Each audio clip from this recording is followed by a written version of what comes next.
All right. Hey, everybody. Thanks for joining us. My name is Jason Russell. I'm the branch manager and the chair of our local association finance committee. I have Eric Riley with me. He is a fellow member here of the committee. I have Loli Lonzo and Alex Pate with Dream Team Lending. They're going to be part of our awesome panel, as well as Tim Stacy with Expert Home Lending. So thank you guys all for being here. I'll let Eric do a little bit more introduction when we jump into the panel discussion. But the purpose of our finance forum this month is to really think about the changes that are coming in all of your professional lives and to try and help prepare you as much as possible for what we view as some of the biggest changes and how you can kind of change your business and lean on your partners, because more than ever before, your affiliate partnerships are going to be truly that, partnerships, and you're going to need to lean on the value that you see with those partners day in and day out. You're going to have to be able to articulate that as your own value, as a connector of sorts, to be able to express to a potential buyer as to why they should be looking at paying you to do your job moving forward. You know, there was a study done by NAR recently that said that 46% of all home buyers that recently closed the transaction believe that you as an agent in Solano County were paid over $1,000 an hour for your services. Now, we all know that you don't get paid $1,000 an hour, that you work a lot more hours than that, but perception is reality. And what's going to be really tough is not whether or not buyer pays or seller pays going forward. I feel like there's so much attention given to that. And that, to me, is not the important thing that you need to be thinking about. It's the agent who unfortunately hasn't had a closing in 6 months. They've got mortgage, might be past due, car loan past due. That's like, hey, I need any closing I can get, and I'm willing to do it for a half or less than you're willing to do it. This is something that we on the lending side face on a day-to-day basis from online discount loan officers who are not great at their job, but they can offer really low interest rates because they're not great at their job. And so they can get away being paid pennies. And so I'm worried about the realtor version of this for all of you. And, you know, a lot of times when I hear a client come to me and say, you know, Jason, why is it that I should use you when XYZ online lender is 0.25% lower in interest rate? And what I look at them and I tell them is, I say, look, a low interest rate is usually the most expensive decision and most costly decision because you're putting your family, your loan, and your investment at risk. Why? Because it costs good money to find good talent. And that talent is what ensures the I's are dotted and the T's are crossed and that nothing is skipped, that your needs are met. And look, at the end of the day, I'm sure it's the same way in your line of work. Now, I, as a lender, could create a company like those online lenders that have get-buy talent. I could find the cheapest talent. I could outsource every part of the transaction. But at the end of the day, I'm not sure under that kind of construction that we can meet your deadlines and do anything for you other than sell you debt. And in my view, an interest rate is only an issue in the absence of value. And my job here as a mortgage advisor is to help create wealth and to help you establish a position to be able to develop and create that wealth as well through real estate. And my personal belief is that the cheapest route is always the most expensive one. It's a personal belief system that I have inside of myself. I believe it about buying lumber, buying a house, buying produce, buying a car, buying a vacation. And at the end of the day, nobody ever got rich by saving 0.25% on their mortgage rate. People got rich by having access to information that the general public doesn't and being able to act on that information. And that's what I bring to my clients month in, month out for the entire time that they own that home. But at the end of the day, I'm a firm believer in capitalism. And if you want to see if anyone out there can provide more value to you and your family than I can, I'm confident enough that I will happily give you a list of 10 questions that you can ask every other lender that you talk to, so you can compare apples to apples to see which lender best fits your goals. Now you notice anything that I just said right there, that hypothetical client you could easily take that script and make it your own as an agent, right? Because it's where I talk about mortgage rate, you could simply talk about commission rates, right? And showing and bringing that value is going to be so key. And I'm super excited that we have a great panel here today with Loli and Alex and Tim joining myself, sitting down and trying to talk through some of the things that we do a little differently in our mortgage practice that you as agents can lean on and kind of take some of those ideas as your own value propositions. Even if it means that you have a lender that's not one of us that you work with, maybe you sit down with that partner that you have and say, hey, you know, Alex and Loli had this great idea they do. Why don't we work on doing that? Or something that Tim said, right? It doesn't have to be a dream team or a Tim or a Jason thing here, right? We want you to sit down and have those conversations with your local partners, whoever they are, because nothing that we're really going to talk about here is you know, all that unique that another lender couldn't, you know, kind of adjust the way that you guys do business to take advantage of that. So I'm going to stop talking. I'm going to turn it over to Eric. He's going to kind of moderate our discussion here today. And again, really appreciate you guys being there. So Eric, take it away. Thank you, Jason, and thank you for that introduction to the whole panel. Basically, I mean that's exactly what we want to discuss today. So that's good information right off the bat. Jason, who also is the branch manager for Neo Home Loans, so he didn't get to really introduce himself. Jason, what else about you? You want to say anything? Yeah, I mean, look, I've been doing this a long time. I've been doing mortgages since before I could buy beer. You can see what happened to my hairline. It's this job. And so I love what I do. It's all I've done as an adult. Really just passionate about serving my partners, serving my clients as a whole. So I'm excited to be on the panel. All right. Thanks, Jason. Let's go and slowly. Why don't you guys say a couple things about yourself? Hi, well, we are Alex and Loli. I have also been doing mortgages since before I could buy a beer, but I still have hair left. It just turns white from time to time. We are the dream team. We've been together for a little over 10 years and we love what we do and we love each other. And we are mortgage brokers in Bethlehem. Yep, combined over 30 years of experience. Awesome. Thank you, ladies. And next we have Tim Stacy. Tim, why don't you tell us a little bit about your experience? I am Tim Stacy. I'm a local wholesale mortgage broker, you know, trying to find solutions other people can't see. Fantastic. Thank you, Tim. All right. And as you guys know, I'm Eric Riley. I'm also a mortgage broker. I've been doing this for a little while, and I will be moderating. And let's just jump right in. You guys ready? Do it. All right. So for the first question, so much of your business, actually, let me back up. This one's going to be for Alex and Loli. Okay. So much of your business from 2011 to today has been around building a value proposition that sets you apart from these online lenders or massive nationwide lenders that have Super Bowl commercials.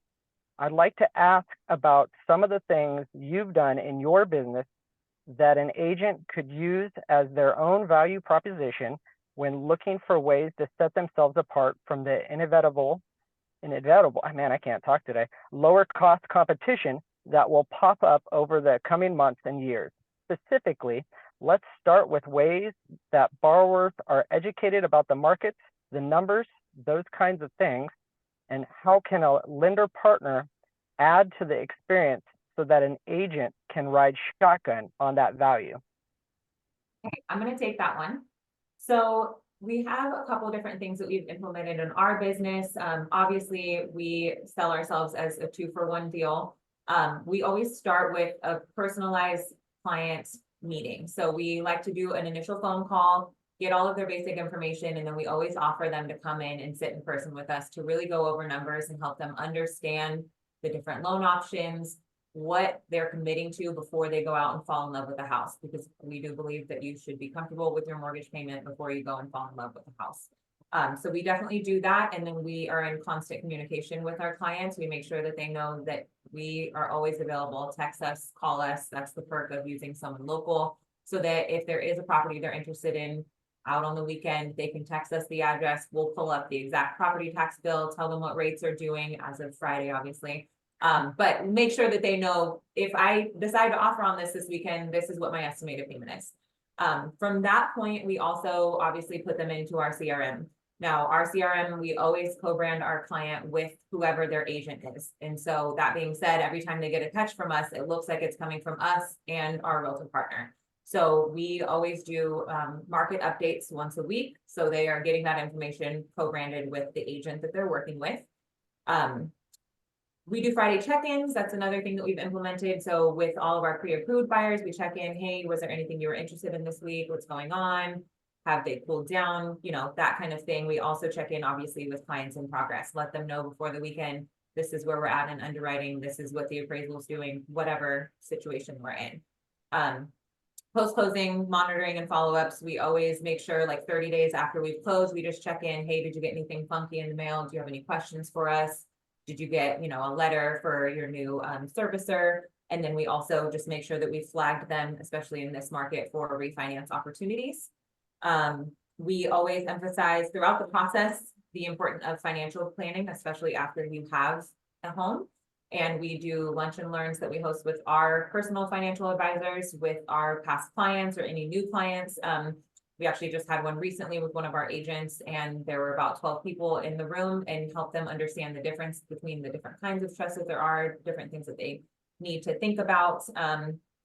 You guys know about our breakfast club. If you don't, we host a monthly breakfast club for our agents. We really believe in relationship building, and we have seen where agents will now accept offers from other agents because they've broken bread with them. So we make sure that we, you know, continue to provide value with our agents that way. And then our social media presence, we really believe in educating our clients even before they are our clients. So we do a lot of educational content, and then we also host social media content days for our agents to help them with their presence quarterly.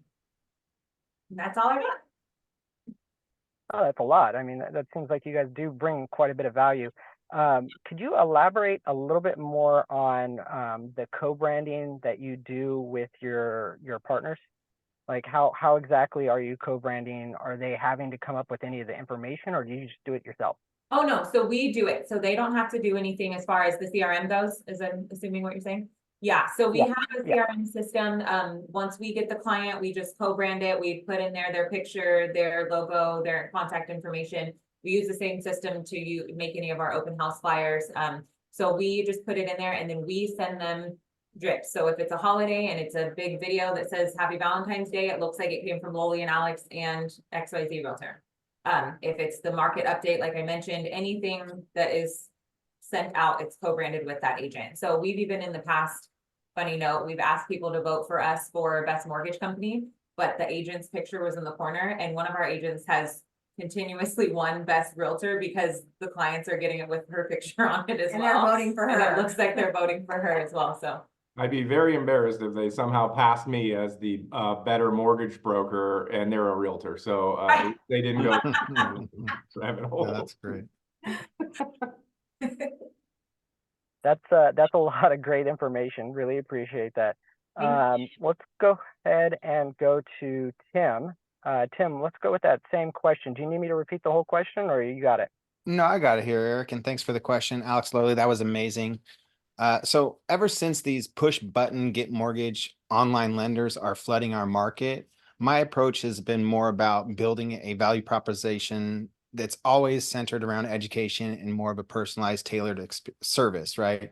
Because unlike these online lenders, I focus on ensuring that our borrowers are well informed about the market trends, the financial strategies that are available, and the investment over time through what's called a total cost analysis. And typically doing a comprehensive upfront market analysis, we could provide or tailor market analysis and forecasts. That way they're empowered and educated borrowers with a deep understanding of the real estate landscape here locally. And by sharing this information to agents, they could position themselves as knowledgeable and trusted real estate advisors and not just another realtor. So knowing that what's happening in the market and understanding trends helps them better understand if now is the right time for them. So doing more educational VA buyer, first-time home buyer workshops to educate borrowers on topics like financial planning, mortgage options and strategies, market conditions, helps them find solutions that other people can't see. And most people know what most people know what they can do, but more importantly, most people don't know what they should do. And as agents, we could co-host these sessions, thereby enhancing their credibility and building stronger relationships with clients, showing the value when we're face to face. And not only making this a transactional experience, but more of a transformational experience for our clients. And we can't add value without knowledge. And we all know that information is an asset. So with all the noise out there and the distractions that are out there, we have to be that lighthouse. We have to guide them. And by focusing on education and personalized service, agents can now effectively differentiate themselves from the low-cost competition, providing a more richer, more supportive experience for our clients, serving more and not selling more, and leveraging lender partnerships, not only to enhance the borrower's journey, but to reinforce the agent's value in this competitive market. And just please remember though, that people don't care about how much you know until how much they know that you care. So That's a lot of good information. So it sounds like you're really big on educating the realtor partners and making sure they can stand out above everyone else because of their knowledge, right? that's That's correct. kind of your goal. That's correct. And with that, what kind of classes are you trying to do? And are you trying to bring your partners in to teach them, or is this more of a class that you like to do for the client and have your partner in there helping you? Yeah, it's usually a co-branded class, whether or not, depending on what the agents want to target, we could go to, whether it's first-time buyers or people that are just getting married. Let's go to a dance class for newly couples and host an event there that, gets people engaged, because these people at some point are going to get married and need to, transition into a single family residence. So whatever the agent's looking to do, or that market they want to get into, we just got to find where those people are and attack that with education. That's really great, Tim. Jason, same question for you. Do you need me to repeat it, or are you good? No, I'm good. I think one of the most important things an agent can do is to help build confidence for clients before they go out and see houses. And to me, that takes shape in a couple of ways. First of all, we on the lending side, we really have to build various different loan structure options, since we don't really know which homes are going to be offering to pay the buyer's commissions and which ones won't, right? And so being able to work with a local lender who can help them kind of articulate those options in advance, I think is going to be key. I call it a commission gap strategy. And the idea being, we'll sit down and we'll show various different loan structures and say, for example, here's what your loan would look like if the seller pays commission and we use your entire $50,000 towards down payment and closing costs, versus spending $10,000 in commission and the other $40,000 towards down payment and closing costs, how that impacts the rate, how it impacts monthly payments, those kinds of things. So that I think is number one. I think Tim said something that is to me very poignant, right? And that is that the other thing we have to do is to make sure that they're confident that not only can they buy a house, but why they should buy a house, or even why they must buy a house. Because look, the reality is fear sells, and consumers are buried in an avalanche of doom porn about the housing market crashing everywhere they turn around and look, whether it be YouTube, Twitter, their drunk uncle at a barbecue. Everybody's got an opinion on this, and 90% of those opinions are bad, right? But the data doesn't back that up. And if somebody is talking to you about buying a home and you being their representative and their advocate to do that, they're looking for permission to buy that home, right? They want someone to tell them that it's okay, right? And so by being able to sit down and talk with someone local, an expert in our area, which all of you agents are, being able to sit down and talk to those people about the difference in the market from 2008 to today, both in the credit markets and the real estate markets, is going to be huge in giving them that confidence. Because at the end of the day, they've got to be excited about being able to have the possibility of paying a commission out of pocket. And confidence to me leads to that excitement. And so I think that's kind of some of the things we have to do from a numbers standpoint and a data standpoint up front. And I think so many, of your brokerages, they share this data with you and can do that. And obviously we as lenders, we try to help with this as much as possible from a mortgage perspective and a real estate perspective where appropriate. So I think that's something that I would really focus on. That's good information, and it sounds like you're a real numbers guy. When you're talking to these realtors or your partners, what data points would you suggest that they really dive into? What's the area that you would recommend that they should be the expert in?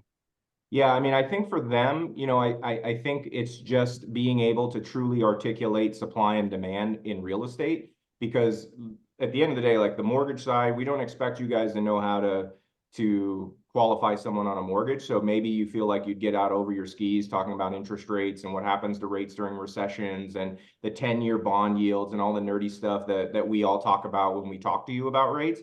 But real estate is something that you should feel confident in talking about. And I think you can really bring it down to a basic level if you can teach clients about supply and demand and how, in 2007, we had 6 million homes available in that year between existing home sales and new construction.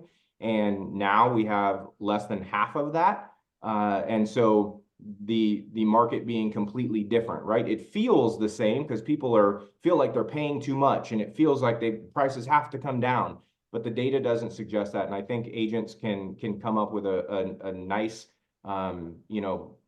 value proposition or a script, if you will, surrounding supply and demand that can be really impactful for clients to hear, because there's so much misinformation out there and all of it seems to fly in the face of the supply and demand curve.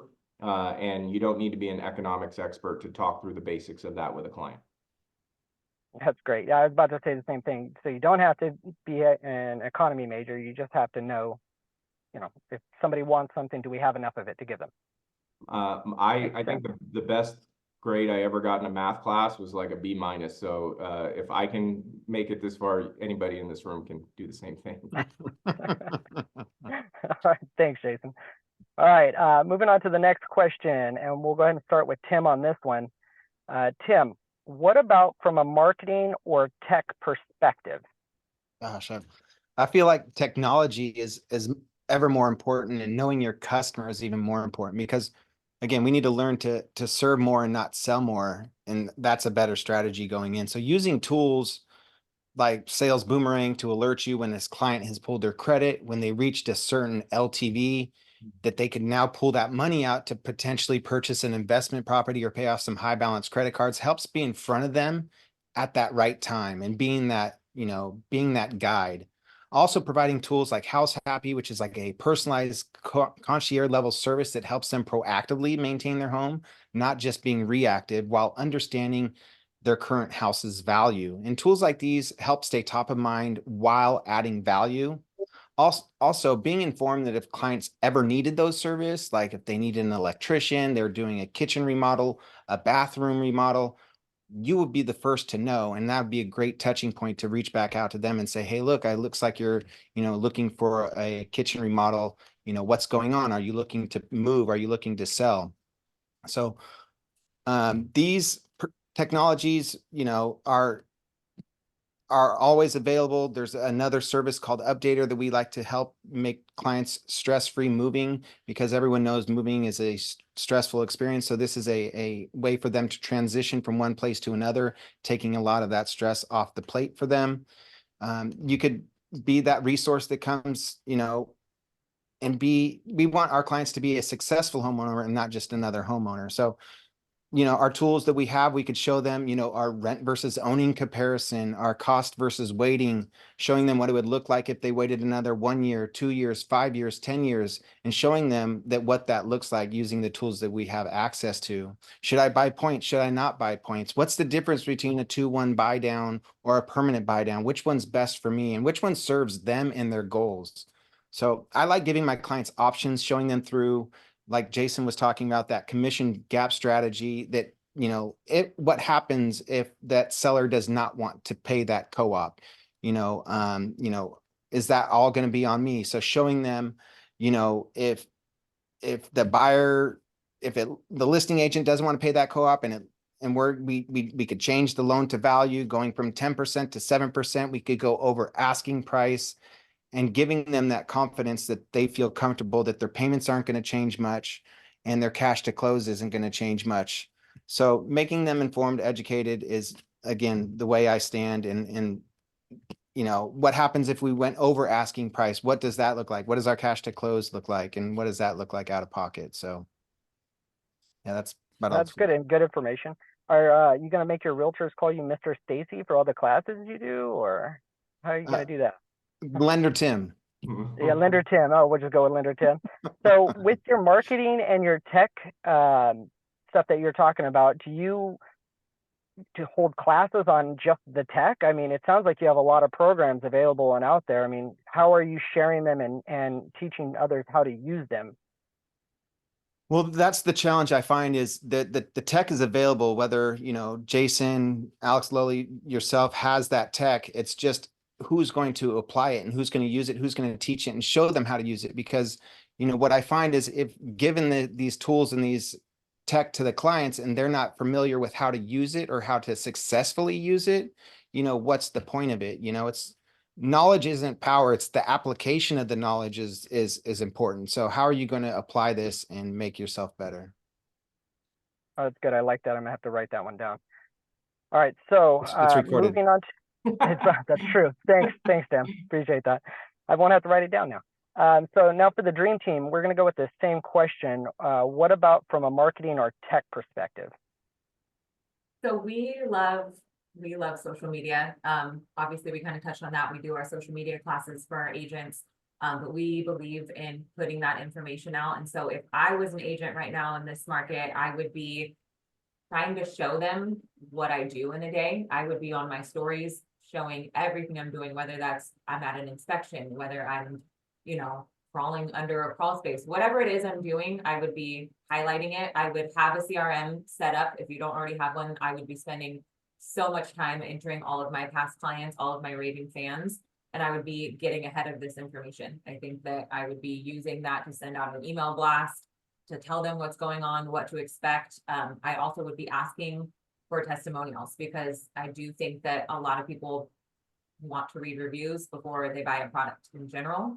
And so I think that if you know you have certain raving fans that know you, love you, trust you, would never send anyone else anywhere, you know, besides to you, I would tell them what's going on and say, hey, even if it was an older review that they already did for you, do you mind beefing this up for me and explaining maybe something that stood out to you that I did that made it a memorable experience, that made you feel like I earned my commission, earned my place in your Rolodex, that I'm now your preferred person. So that's kind of where I felt that question was. Oh, my last thing was working on buyer's guides. I have a couple agents that are working on them and they just look phenomenal and just explaining basically what you get when you work with them. And it has in there like their referral sources for, you know, different lender partners, for different, to your point, like electricians, plumbers, financial planners, everything that they would get if they were to hire you. So when you're talking about the testimonials, what kind of programs are you using? Are you telling people to go to Google? Or are you doing Yelp? What do you suggest? Google. So Google is huge right now. If you can, like we actually spent the first month that we moved over to the broker side, sent all of our clients, all of their past reviews and said, hey, copy and paste this onto our Google, because a lot of our people went to Facebook and the SEO is huge. So if you can get those reviews over to Google, they will, if you type in mortgage broker in Vacaville, we're in the top 3. And it's because people are going and visiting our Google and looking at those reviews. So I always suggest Google for anybody. I like them on Google. Facebook too. She's a Facebook girly.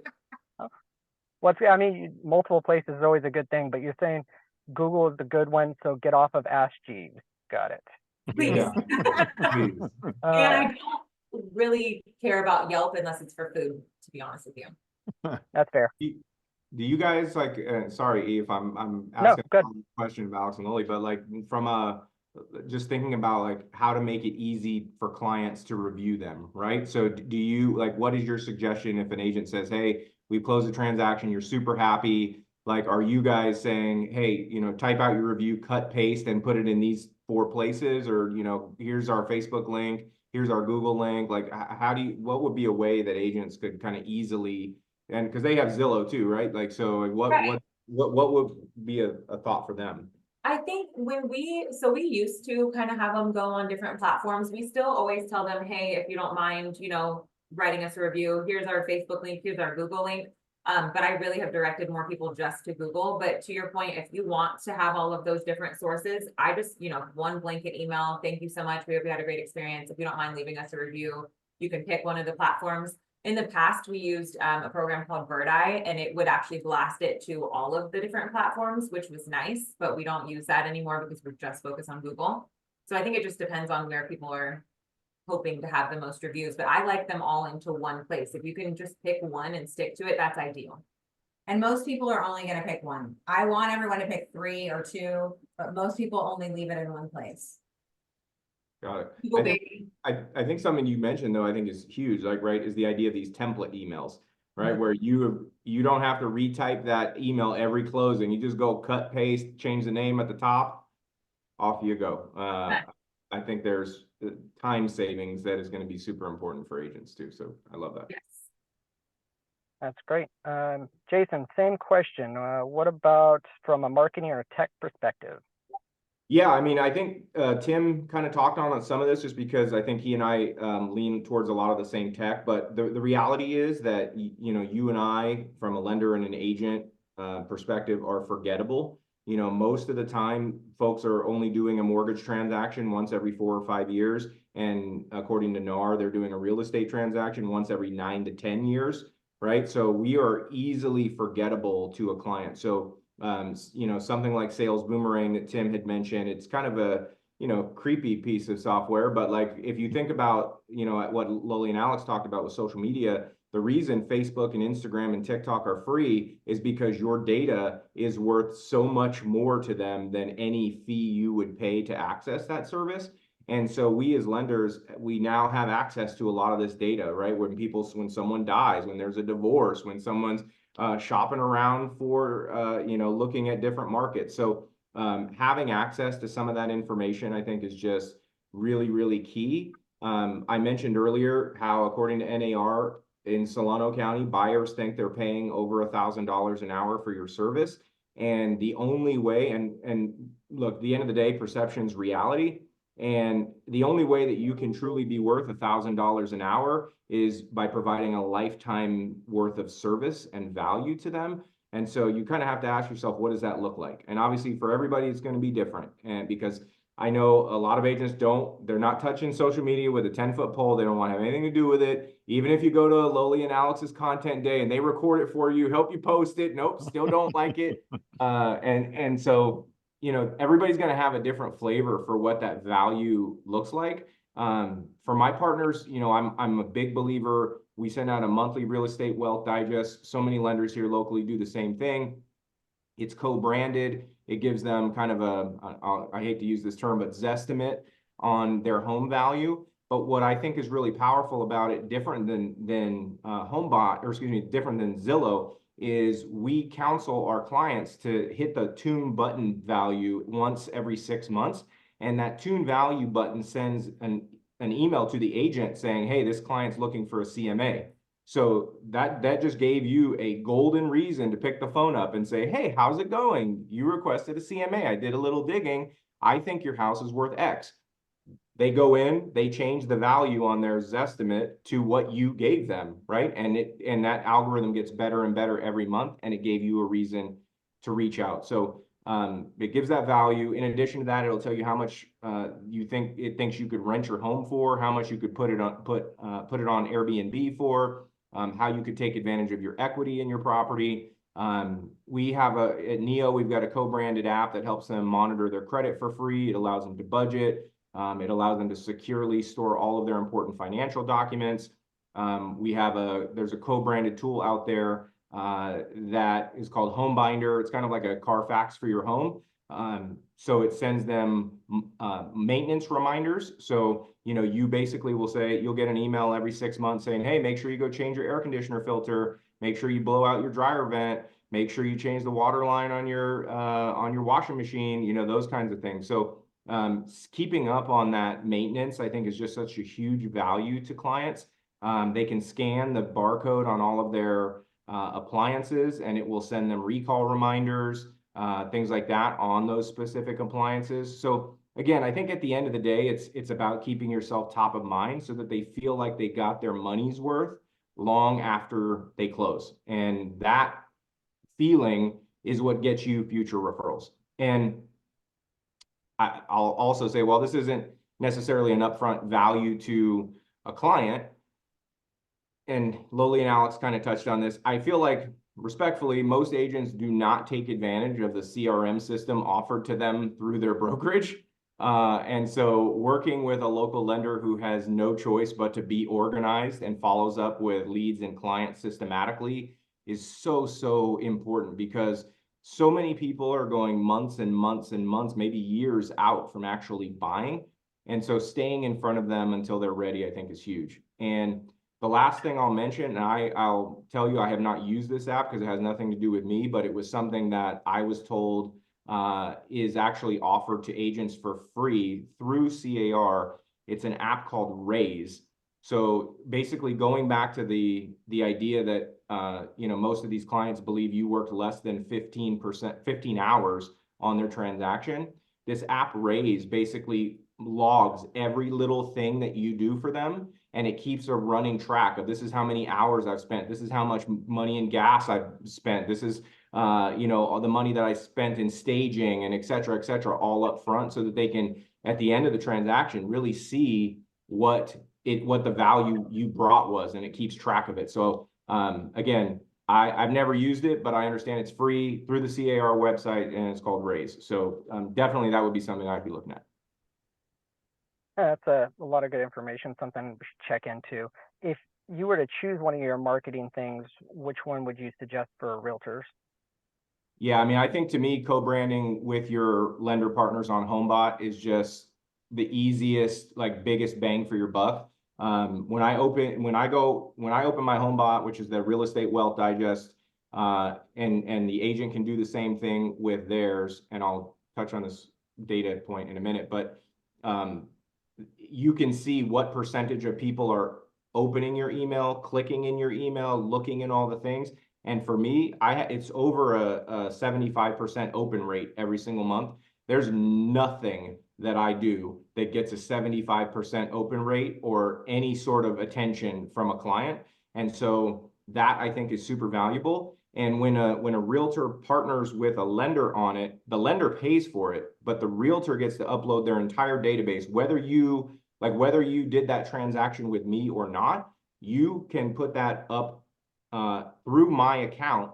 You have 100% access to it. I do not. So I can't spam your old clients. I can't just pull up all their information.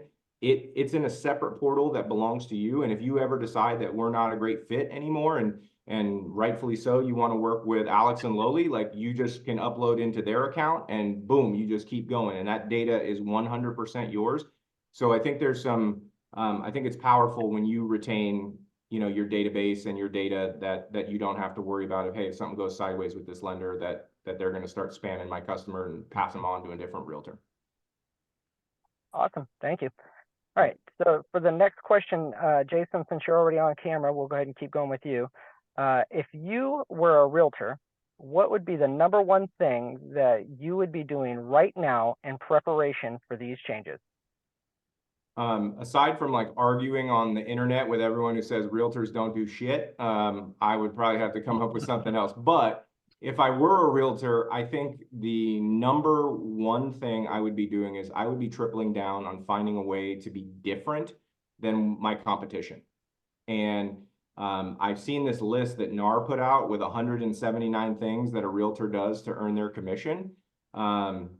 Respectfully, that list didn't do a damn thing for me, because it's not, in my view, about trying to tell a client, like, hey, look, I do a lot.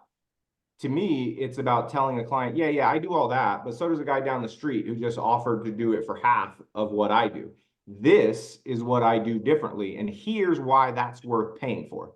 And so you know, when I coach loan officers who work with me, like I always challenge them to tell me why a realtor or a client should work with them. And they do not, in their answer, they cannot say anything about interest rate, loan programs, speed, or customer service.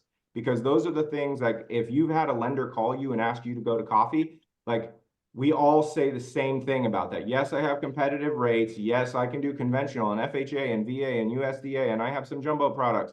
Like, yes, I can close a loan in 17 days. Yes, I offer good customer service. Like, agents expect that. That's the cost of even getting a coffee meeting with you, right? And so I would challenge you as agents to do the same thing when trying to build that buyer's presentation that Loli and Alex have been talking about, or building that value proposition. Why should I work with you instead of the guy working for half? And you cannot say any of the 179 things NAR put on that list. It's a humbling exercise, but I think it's a super powerful one. So that's the first thing that I would do, is just try and differentiate myself. Secondly, I would look up my own personal stats, right? So if buyers in Solano County on average, I'm just throwing this out as an example, pay 98% of the list price on a home, but my buyers on average pay 96% of the list price on a home, I would be screaming that from the rooftops, right? Because I just paid for my own commission because my stats show I drive a harder bargain than other agents in Solano County, for example. From there, I would call my last 10 clients, and I would call my 10, probably like my favorite VIP clients. And I would ask them, what do you wish I could have done better? What could I have done that I didn't do? What were the things that you were scared and confused about? What did you learn through the home buying process that I didn't teach you? And finally, if you were referring me to a friend, what would the reason be that you gave them to come to me? And I would take notes, or even better, I might record them on a Zoom call if I could, and I would create a highlight reel, right? Like that would go in my future buyer presentation, would be just like 10 different clients popping up on the screen. Oh, this is what Jason did great. And also at the same time, again, a humbling exercise. If you hear like from 5 of those people, like, yeah, you didn't tell me this about my supplemental tax bill or whatever, like you all of a sudden go, crap, I better do that going forward, because they never told me that. But when I asked, I had, I learned about it. So, I not to go belabor the point, but so many agents that I talk to are waiting on lenders to bail them out and find a way to finance commissions. And I hate to be the bearer of bad news, but I think that is super unlikely to happen, right? Because if you think about it, you're asking Fannie Mae to tell first-time homebuyers with 3% down that they can buy a house with 0 equity, right? They put 3% down, and then they pay an agent 3% that's wrapped into the loan, and they're walking in with 0 equity, which that sounds very familiar. It's because it's what we did in 2005, 2006, 2007, and Fannie Mae does not want to blow up the market again. So I would be very shocked if they allowed that. So, I think between Alex and Loli and Tim, myself and Eric and everybody else that you've been working with locally, if lenders are going to bail you out, it's going to be by doing the things that we've talked about today, helping you differentiate yourself. And if your brokers haven't already told you this, I will. Most of you are entering a point in your career where you'll probably be working twice as hard for half the money. Like, I'm sorry to say that, but with every huge change like this, there's going to be a huge opportunity for a very small part of the agent population. And, if you listen to the talking heads, they think over half the realtors will be gone from these changes. And so which one of you in this room are going to be the one that fall out of the business, and which one of you are going to be the one that triples your market share and makes a ton more money than you ever did before? So, I would just simply say, like, if you ask yourself how many lenders used to come to these meetings in 2019, 2020, and 2021, and look around today to see how many of us are left, it has been a challenging and humbling 2+ years for everybody on this panel and everybody in this room on the lending side. But for those of us who are left, we are going to be thriving when we come out on the other side of this. And I think the same thing can be true for you as an agent, but you have to be willing to adapt. So that's what I got. That's a lot of really good information. Where would you suggest they look up their information if they don't keep track of their stats? Yeah, I mean, I think a lot of it's just gonna have to be some manual labor, right? You go to your last 10 transactions, go, okay, here's the list price, here's what I got it for. And then you can compare some of those things to what's in trend graphics, right? Like trend graphics through Barry's will allow you to dive in there and kind of see some of the nerdy details. But being able to try and look up those stats that can help differentiate you, I think will be important. Thank you, Jason.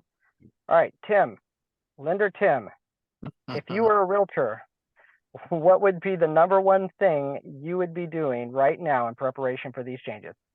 No, that was a great answer there, Jason, and I think that's really important. You know, it's good to be better, but it's better to be different. And I think that the market does need to be different. And you know, we're not going to be able to stop the waves from coming, but we're just going to learn how to ride them, right? So, and the best way to ride a horse is in the direction it is going. So being well prepared for this, and not just by having a listing presentation, but having a buyer presentation to help overcome the objections and having a clear idea of what's your value proposition, I think is going to be massively important. And kind of what Alex and Lily were talking about, I think it's first and foremost, if you're a realtor and I have to spend over 10 minutes to find your contact phone number online, there's a problem. You've got to start building your online presence. You got to be what I say is 5 mile famous. Start becoming that digital mayor. And, you know, after talking to a number of different realtors and asking them, hey, what's your buyer presentation look like? Well, they say, well, I answer the phone, I show them houses. They're just kind of winging it. So remember, adversity reveals the ill prepared. So if I was a realtor, some of the things that I'd be doing is dialing in my presentation to express my value proposition prior to showing them housing, having those conversations and getting that dialed in. Because I find, you know, if we could encourage them, we can encourage everyone else, become that value detector. What's valuable for them? So I wouldn't sell services, I would sell the solution, right? Because for us, for me, mortgages are just a byproduct of what we do. And I would partner, collaborate with your affiliates, lean on them, and remember that success is never a solo act. And working with your lender could help you help your buyer, right? And with limited inventory that's on the market, our amazing title companies have enabled us with tools to help target market certain areas that they could find a home where they never before it even hits the market, right?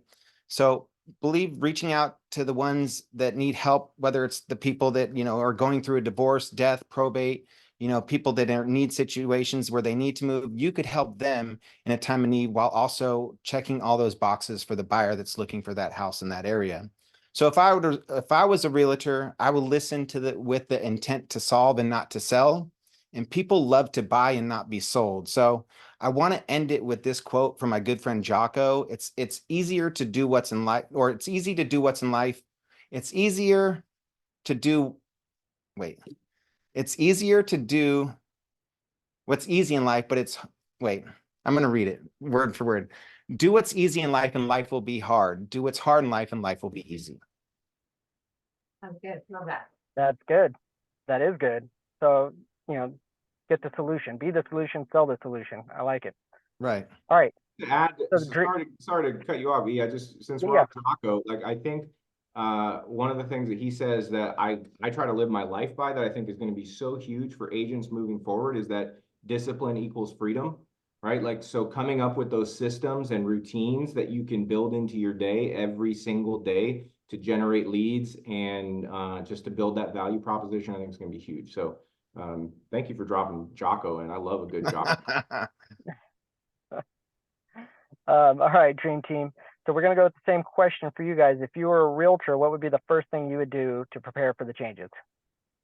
So I'm gonna take this one. So for us, to piggyback on what Alex said and Jason and Tim, so I would be going to the board breakfast. I would be going to the meetings. I would be educating myself. I would be on top of what's happening. I would be going to every educational event I could get my hands on. I would be attending things. I would be visible. I would be really hungry and like learning what I need to know so that I can pass that on to everybody. Also, I would go back to old school. So Alex is like saying, yes, let's be on marketing, let's be on social, let's show them what we're doing. But I would go old school too, and we're doing an email blast. Or maybe we're doing a pop buy on all those realtors, on all those clients that we've had. Or we're sending a card. or we're calling them, or we're touching base and we're getting in front of it and telling them, this is what we know. We have a realtor that sent a newsletter, which I'm not sure, like how many people got the newsletter, but she actually wrote in her one-page newsletter, this is how the settlement breaks down for you. The lawsuit, what it means to you. This is what the lawsuit happened. This is what it means. And then she doesn't have all the answers because none of us do. But guess what? She's going to be the source now. So when people get that newsletter, they're like, well, she doesn't have all the answers, but she's telling us what she knows, which is more than we're getting anywhere else. So they're going to call her when they have a question. They're going to call her when they need some information. So that's what I would do. That's great. This has all been a lot of really good information. I hope everybody's been taking notes. That is all the questions I have for the panel as of right now. So now we would normally be opening it up for discussions or questions. Since this is a video, you can't ask questions. So we'll go ahead and turn it back over to our chair of the Finance Committee for his closing statements. Yeah, thank you, Loli, Alex, Tim. Like, when I was looking for people to sit down and do this with, like, I was thinking to myself, like, who are the lenders that I admire locally that are doing something different? Because I can't say enough how you need, as an agent, you need to be able to differentiate yourself, and to have you guys in here. I'm so incredibly grateful for joining Eric and I to put this on, because you guys are doing something different on the lending side, and I think that creativity can help your partners. So just again, want to say thank you to you guys. For everybody who is watching this finance forum on recording, we've got some good stuff coming up the next couple of months. Still working on finalizing our details for June, but we are working on having an appraiser, Joe Lynch. He's our only affiliate appraiser that we have with NSCAR. He's going to be joining us in July for our finance forum. So we'll have an Ask an Appraiser session where you can get out all your frustrations on one poor guy sitting up there on the appraisal side. So again, thank you guys so much for being a part of this. And I am incredibly grateful, and we will see you guys next month.